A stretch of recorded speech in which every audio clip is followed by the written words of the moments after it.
Chicoutimi-Le-Fjord. Le président a été élu en promettant aux Canadiens qu'elle allait se tenir debout devant le président Trump.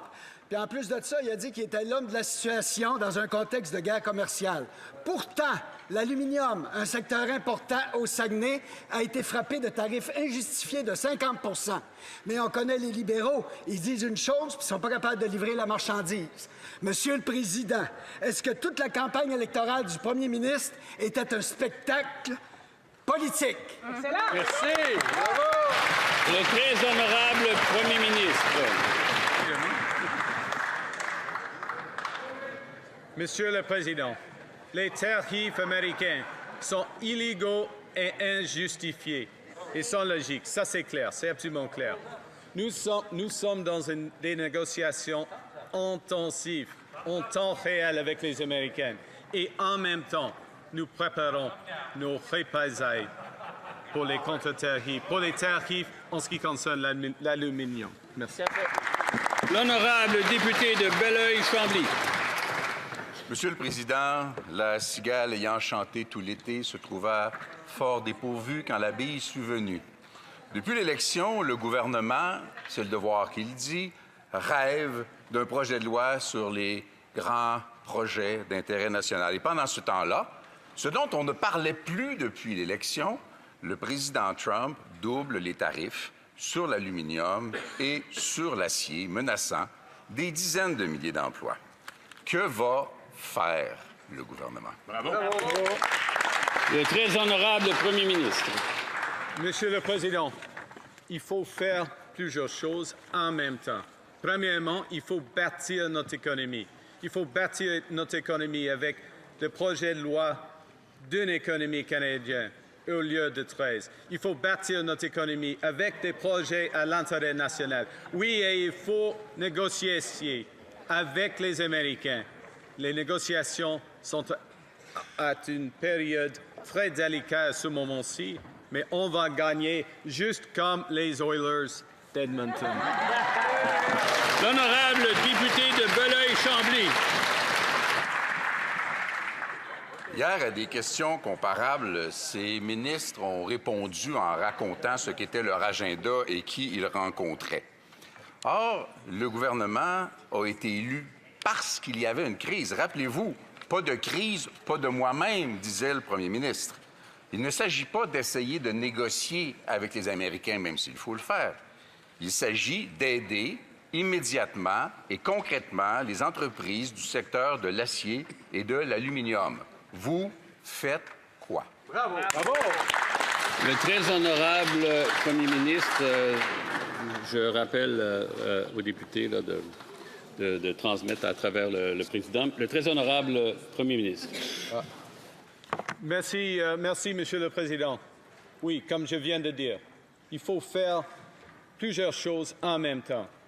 Nous avons des négociations, oui, bien sûr, avec les Américains, mais en même temps, nous faisons des soutiens pour les entreprises dans le secteur de l'acier et l'aluminium, avec le financement, avec le soutien pour les travailleurs là-bas et plusieurs soutiens avec l'approvisionnement public, comme la ministre de l'Industrie l'a mentionné hier. Merci. Merci, M. Député de Belleuil-Chambly. Malheureusement, Monsieur le Président, les secteurs industriels en question, à qui on a parlé, eux, n'ont entendu parler d'aucune forme de soutien. Nous avons, par contre, nous, mis de l'avant un projet de subvention salariale inspiré de ce qui se faisait pendant la pandémie. Il s'agit de préserver le lien d'emploi qui inquiète énormément les employeurs et l'expertise qui est dans les entreprises. Des dizaines de milliers d'emplois dans les entreprises et chez leurs sous-traitants sont en péril. Est-ce que le premier ministre est prêt à mettre rapidement en place un programme de subvention salariale pour les entreprises? Bravo. Le très honorable premier ministre. Monsieur le Président, nous avons déjà renforcé l'assurance d'emploi, le système de l'assurance d'emploi. Et nous avons un engagement de donner tout l'argent des contre-tarifs aux travailleurs et les entreprises plus affectées par les tarifs injustifiés et illégaux des Américains. Exactement. The honourable member for Middlesex London. 50% tariffs on steel and aluminum are wrong and an unjustified attack on our Canadian economy. This means that manufacturers in Middlesex, London are cutting shifts, delaying investment, and relocating to the U.S. These tariffs are a direct threat to Canadian jobs and our economic sovereignty. He promised Canadians he would defend us. He said he had a plan. But in responding to the U.S., this Prime Minister's elbows have gone limp. So I asked the Prime Minister, was the entire Liberal campaign just theatre? L'honorable ministre des Finances. Mr. Speaker, I would agree with the colleague. It's wrong. It's very wrong. And that's why, Mr. Speaker, we had one of our colleagues in Washington yesterday to fight for Canadians, to fight for our workers, to fight for our industry. This is not theater. This is action, Mr. Speaker. On this side of the House, we know what makes a difference is to fight, to protect our workers, to protect our industry, and to build this Canada with Canadian steel, Canadian aluminum, Canadian workers. Mr. Speaker, we're going to build Canada strong together. The honourable member for Middlesex, London. Canadians don't need more photo ops. They need somebody to fight for them and actually get results. During the campaign, Trump actually endorsed the Liberal Prime Minister, and it's no wonder why. The Prime Minister said his government would collect $20 billion from U.S. tariffs. That was his big talking point. But when the pressure came, he went to his friend Trump and quietly dropped all those tariffs, leaving our steel and aluminum workers blindsided and betrayed. So, Mr. Speaker, will the Liberals listen to Parliament, be transparent, and table a budget so that Canadians can see how much, if anything, was ever collected from the so-called elbows-up tariffs? L'honorable ministre des Finances. Mr. Speaker, instead of talking down Canada, she should be elbow up with us, Mr. Speaker. This is about making sure that as a chamber, this House should stand united, Mr. Speaker. This is about our nation. We're fighting a trade war. Everyone in this House have a responsibility to fight for Canadian workers, fight for Canadian industry, to build Canada strong. Mr. Speaker, we get it on this side of the House. I hope on the other side they get it because Canadians get it at home. Honourable member for Niagara South. Thank you, Mr. Speaker. Well, the Prime Minister promised that it would be nothing but elbows up during the election campaign. Then he paused our counter tariffs and said he didn't think the U.S. would impose any more. Now the tariffs have only gotten worse. Canadian Steel now faces 50% tariff threat from President Trump. Algoma Steel is warning that its U.S. business may become unviable.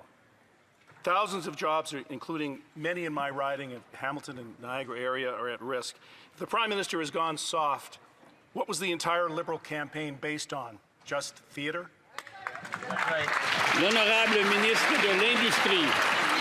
The jobs in the members' riding are extremely important, and I look forward to working with him to make sure that they're saved and protected. And we should all be working together as people across the country are looking at this government and these politicians, because this trade war that was launched against Canada is existential, and it is putting livelihoods of thousands of Canadians at risk. So that's why we have a plan. We will fight, we will protect, and we will build, Mr. Speaker. L'honorable député de Richmond-Arthabasca. Monsieur le Président, les tarifs de Donald Trump sont une attaque injustifiée envers nos travailleurs canadiens.